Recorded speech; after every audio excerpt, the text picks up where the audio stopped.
شكرا زميلي رجال، نتواصل معكم طبعا في هالفرحه السعوديه واللاعبين المتواجدين.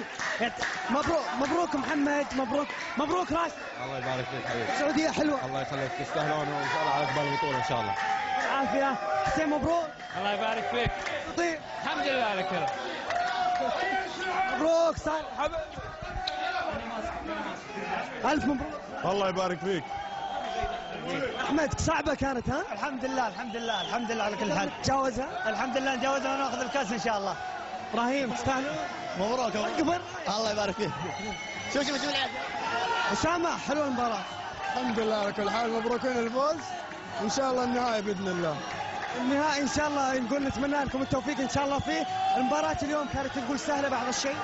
بالعكس والله المباراه ما كانت سهله، الحمد لله يعني قدرنا نمسك الكوره في الشوطين، وهذا نتيجه الموجود الشباب صراحه، والحمد لله على كل حال. المباراة الجاية الجماهير السعودية تبغى الفوز. والله احنا ما جينا ان شاء الله عشان نبغى الكاس، وان شاء الله باذن الله ان شاء الله الموجود المباراه الجايه نكون مضاعف باذن الله. اليوم عجبك من لاعبين اداء؟ والله ما شاء الله الفريق كله صراحه. كل عام. الله يعافيك. نتواصل معكم طبعا مع العديد من المتواجدين. عبد العزيز الف مبروك. الله يبارك فيك. عبد العزيز كنت ما شاء الله اليوم احد نجوم المباراة.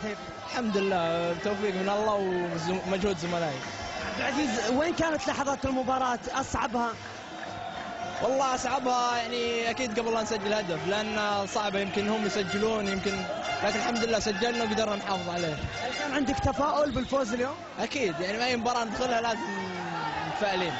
الجمهور السعودي ما يبغى يتكرر خليجي 19 نوصل نهائي ونخسر. لا ان شاء الله بس يصيرون معنا ان شاء الله. هم متواجدين ما شاء الله كل الجماهير اللي حاضره. ان شاء الله الحمد لله نبيهم اللي هناك معنا. يعطيك العافيه. الله يعافيك. ايضا بنتواصل معاكم طبعا